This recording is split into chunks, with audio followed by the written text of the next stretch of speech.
الذي أنزل فيه القرآن هدى للناس وبينات من الهدى والفرقان شهر رمضان الذي أنزل فيه القرآن هدى للناس وبينات من الهدى والفرقان شهر رمضان الذي أنزل فيه القرآن هدى للناس وبينات من الهدى والفرقان شهر رمضان الذي أنزل فيه القرآن هدى للناس وبينات من الهدى والفرقان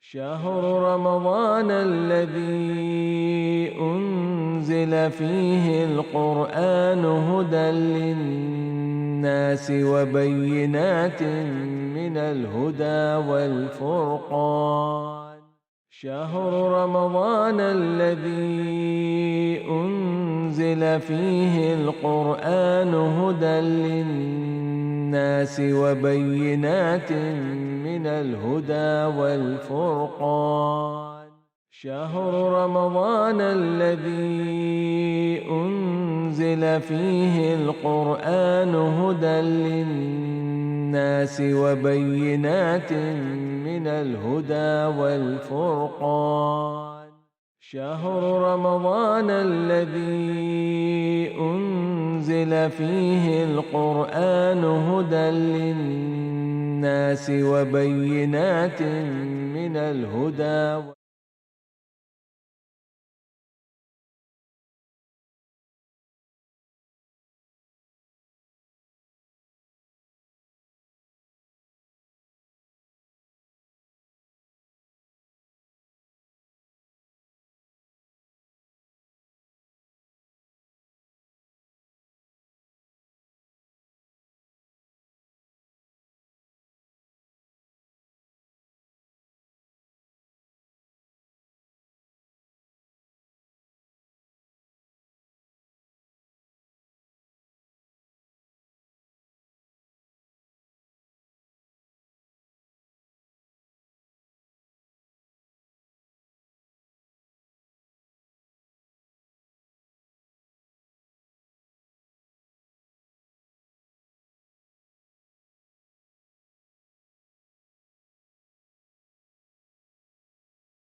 السلام عليكم ورحمة الله وبركاته إن الحمد لله نحمده ونصلي على رسوله الكريم أما بعد رب اشرح لي صدري ويسر لي أمري واحلل عقدة من لساني يفقهوا قولي.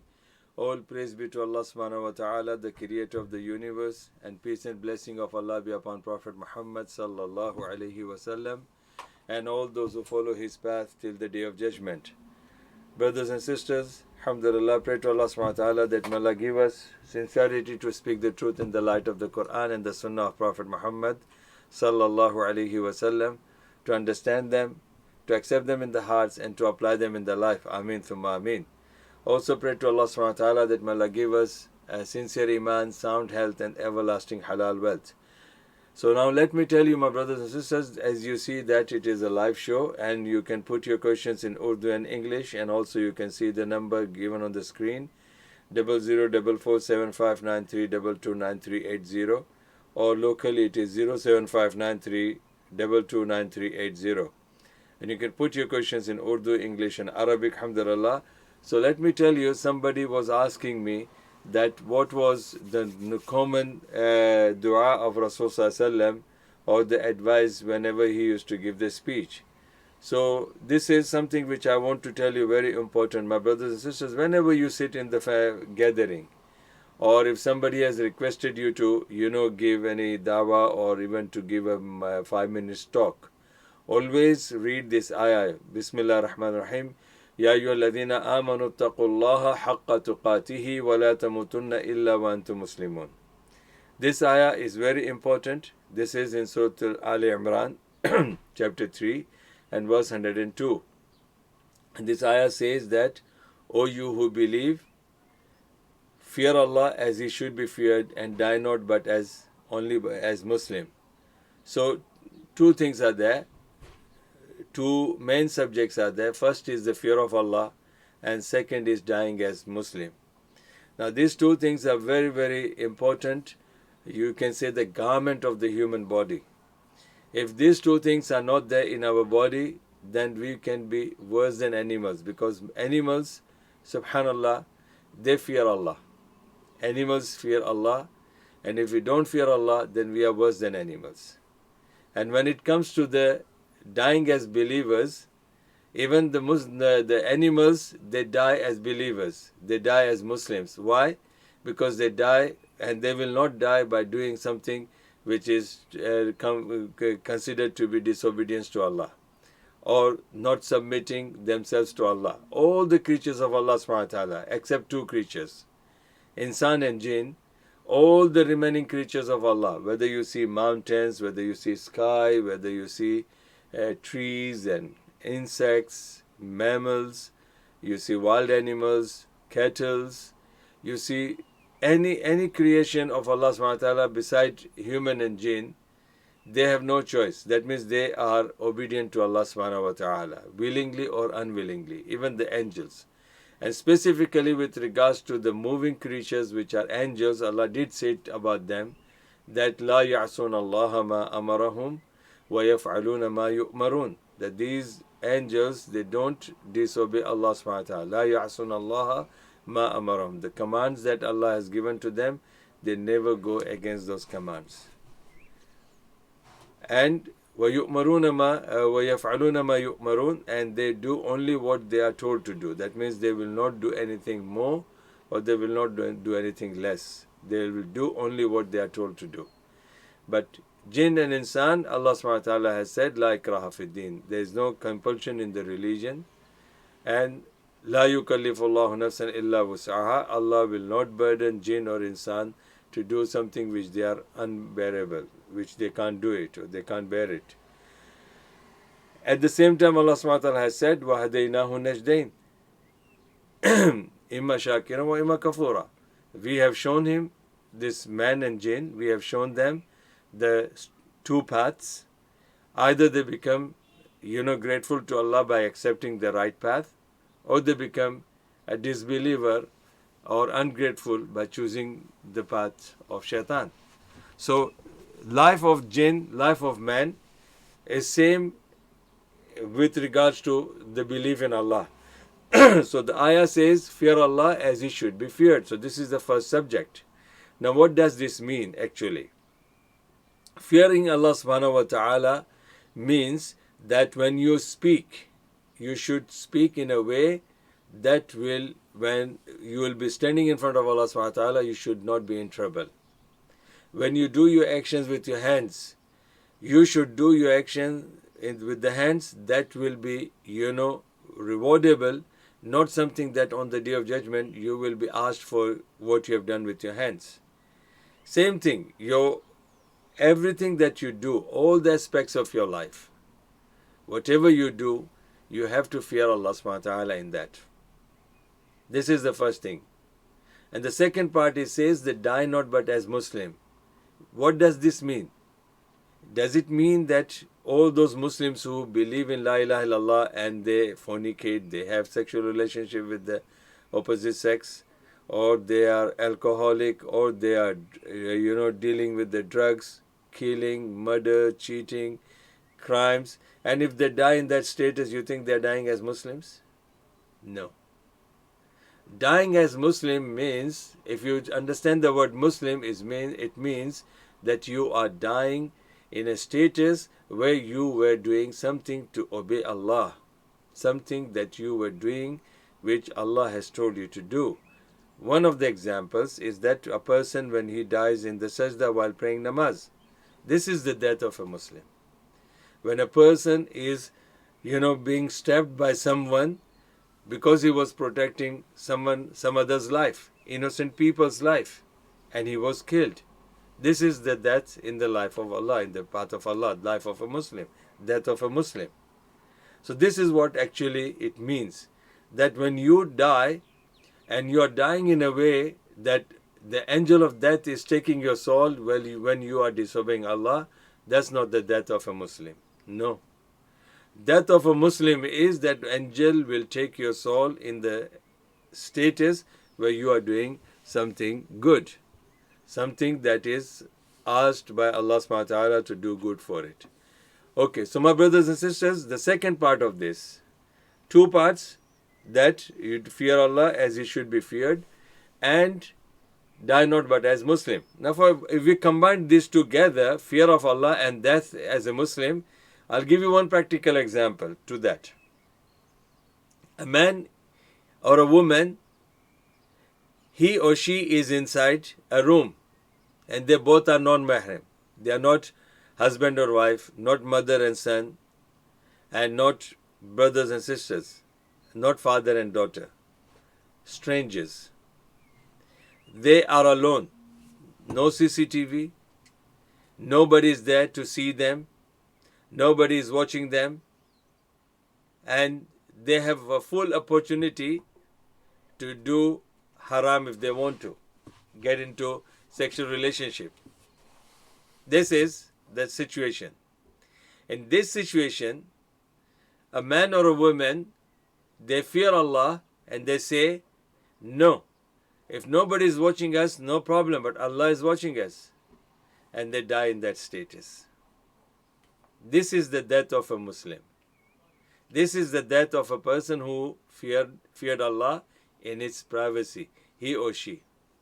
And there's a hadith of Rasulullah that three men, they were traveling, and because of the storm, they went into the cave to, seek protection so that they can come out when the storm is over.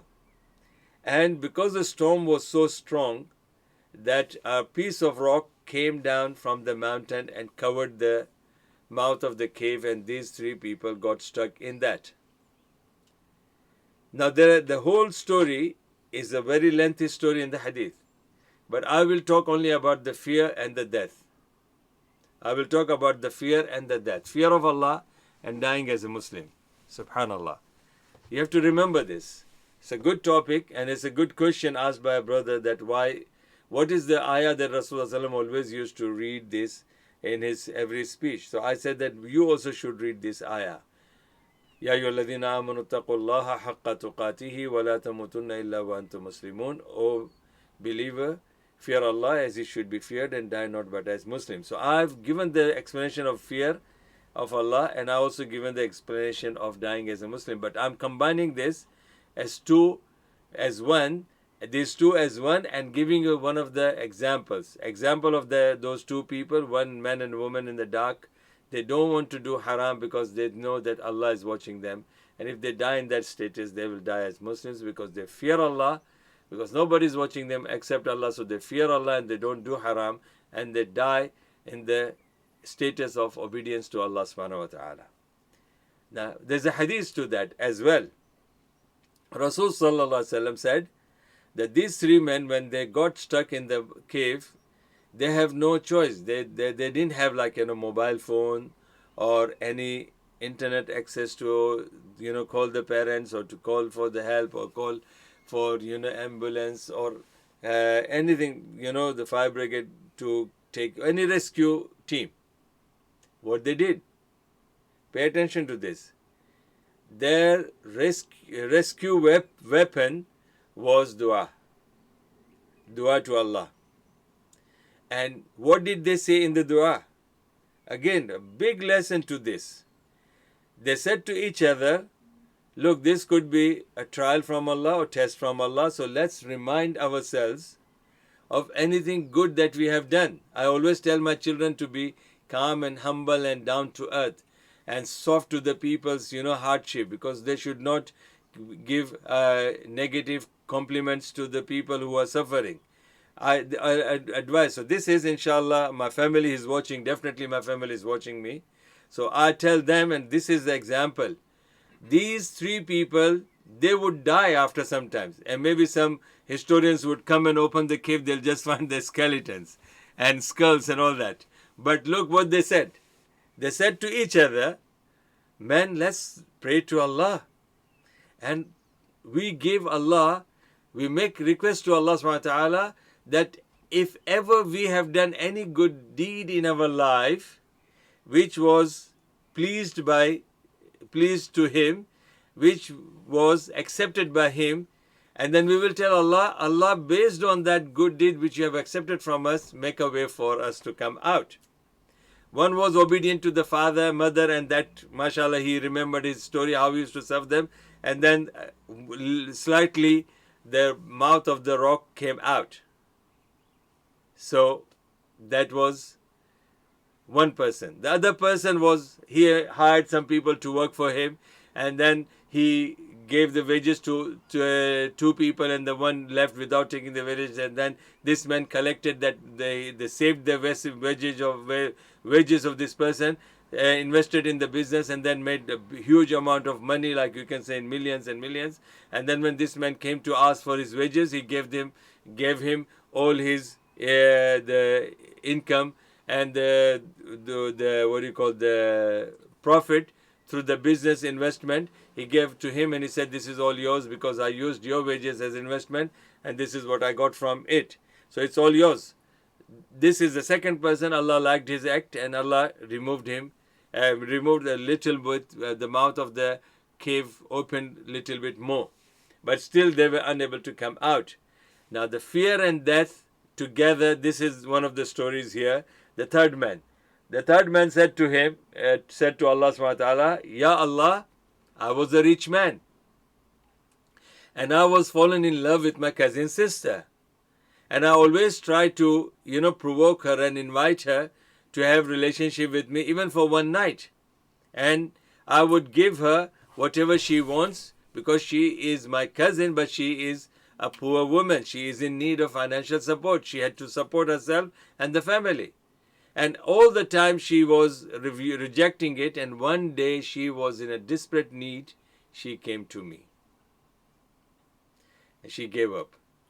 And she agreed with me with 60 dinars or dirhams for a night. And I also agreed, and I was so excited. Oh, come on, at the end of the day, I will be able to, enjoy with her. Agreed. She is in need, and he is not in need. He is just using her. Advantage of her. Taking advantage from her, of her. Now this brother, this man, is approaching gradually towards the woman. And he is very excited, very happy, very, in a mood to enjoy everything, every kind of a sex with this woman. Untouchable woman, a proper, clean woman. And the situation of the woman was getting worse and worse. She started shivering, she started sweating, and about to collapse, means could go to unconsciousness status. Why? Because of fear of Allah. The fear of Allah was there in this woman, and she was in the status. But the cousin brother, pay attention to this. Now this is what I'm describing. If I had access to this to make a movie of this, I would have done that.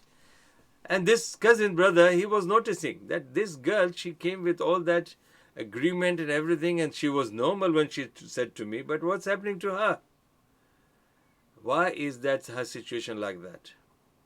Then he said to her, tell me what's wrong with you? What happened? She said that I'm a pure woman. I'm a pure virgin woman. No man has ever touched me. But now what I'm going to do is something that makes me, a shameful person, woman, in the sight of Allah when I will die. And what will I say to Allah on the day of judgment when Allah will ask me about my modesty and my chastity? Subhanallah. And she also said to him, When he was approaching her, she said to him, Ittaqullah. Fear Allah. Look, this is the connection. Fear of Allah and death. She said to him, fear Allah and don't damage my virginity, my modesty and chastity, which Allah has protected it for me. And she was shivering, and that, subhanallah, the word that came out of her mouth went into the mind and the ears and the heart of this person.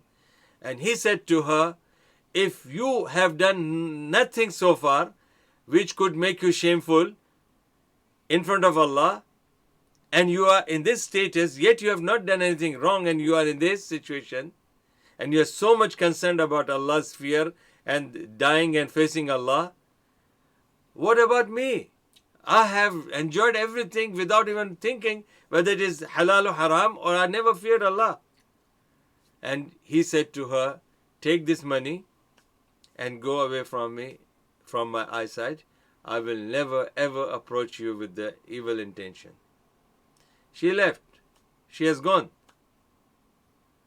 And then this person said to Allah, Allah, if I have done anything wrong, then forgive me. But if this of good action of mine, if I have done something, then please take me, help me with this. And the mouth of the cave opened completely, and all three of them came out.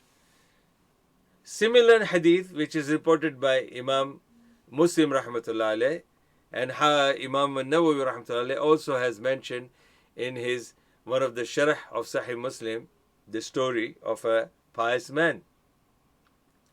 And this is quite similar to this, that this person, he also invited a woman who was in need of money and wanted to have a sexual relationship with her, and she told this man that fear Allah and don't damage my modesty and chastity.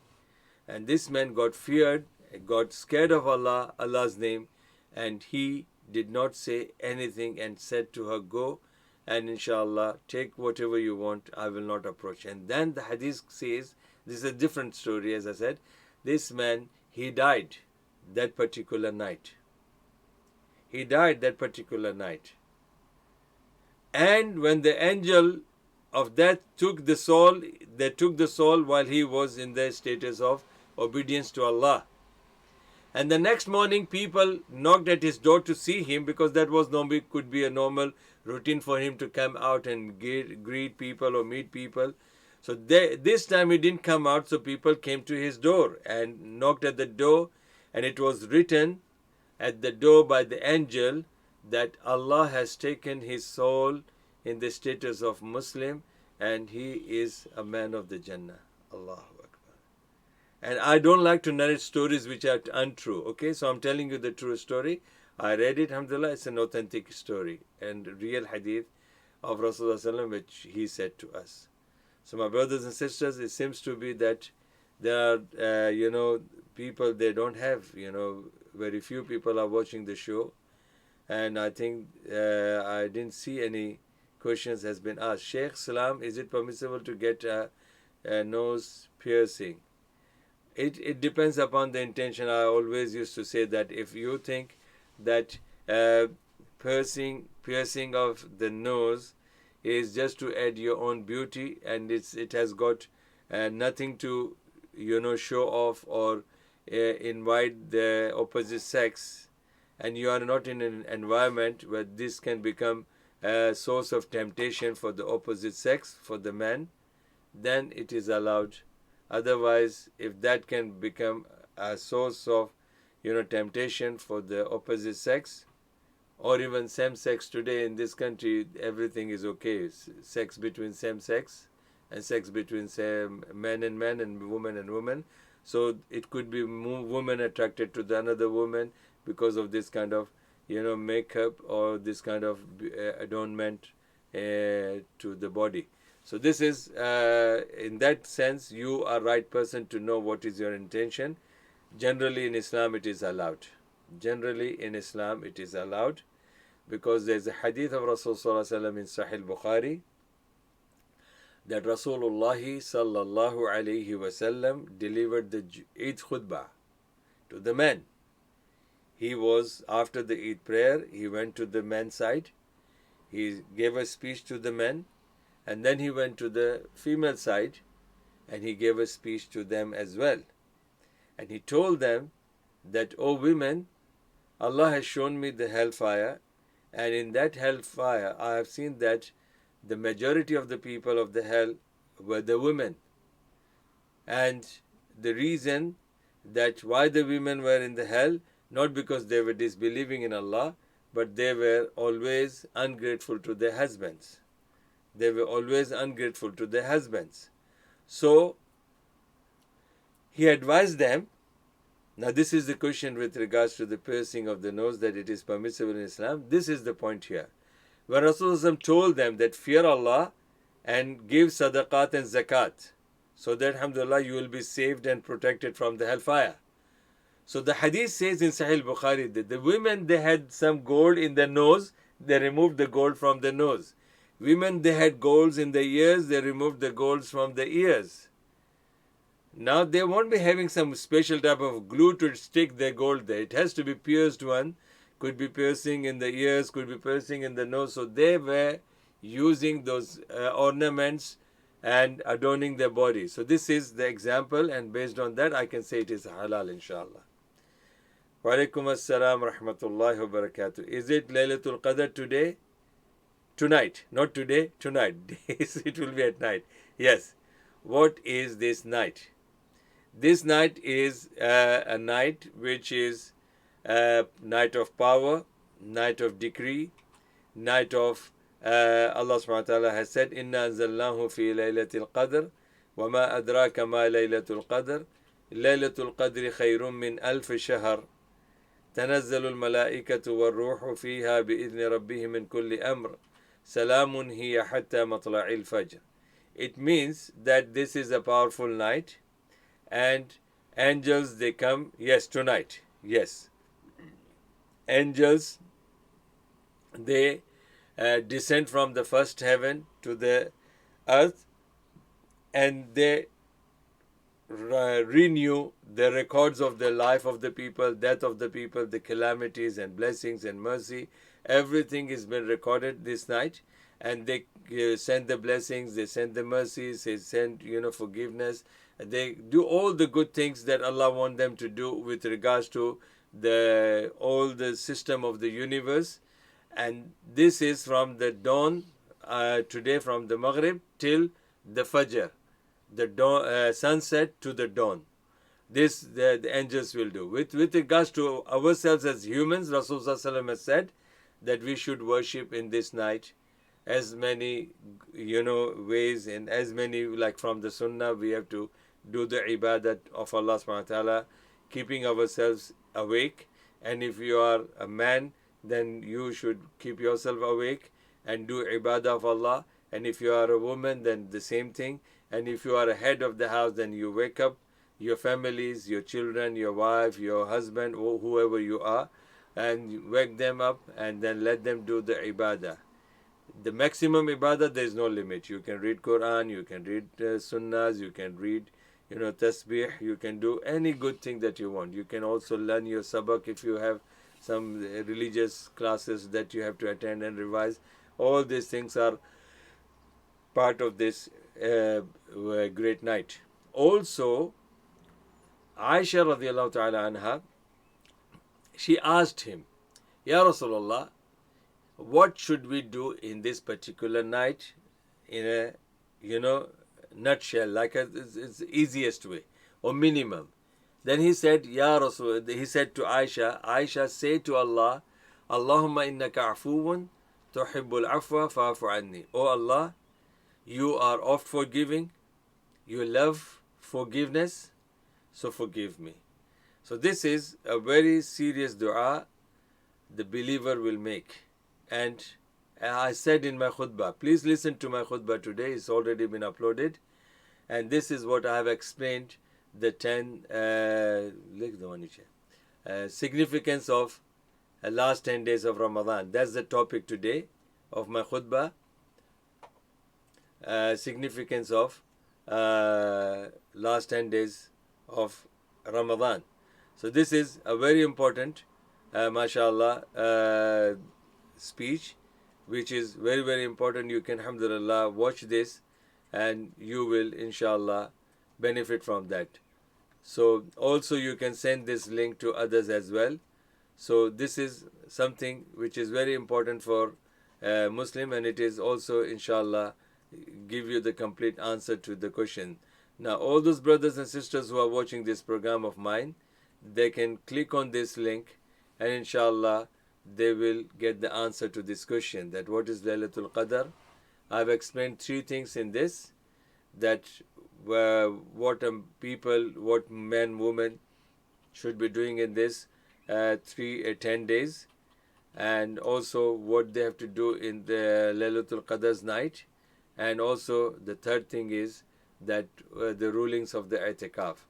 So alhamdulillah, and next Jummah inshallah I will be talking about that how would I know that my khutbah, my ibadah, my Ramadan and my fasting is accepted by Allah or not. Okay, so alhamdulillah, we have come to the end of the show now, and listen to my brothers and sisters, please listen to the advice and this what I have explained today about the fear and death, and listen to it and forward it to as many people as you can. And today I have uploaded, mashallah, my 20 reminders in Urdu and 20 reminders in English, and also I have uploaded my Jummah khutbah, so please watch them inshallah, and we will meet again tomorrow at 7 o'clock. Jazakumullah khairan. Assalamu alaikum wa rahmatullahi wa barakatuh. شهر رمضان الذي أنزل فيه القرآن هدى للناس وبينات من الهدى والفرقان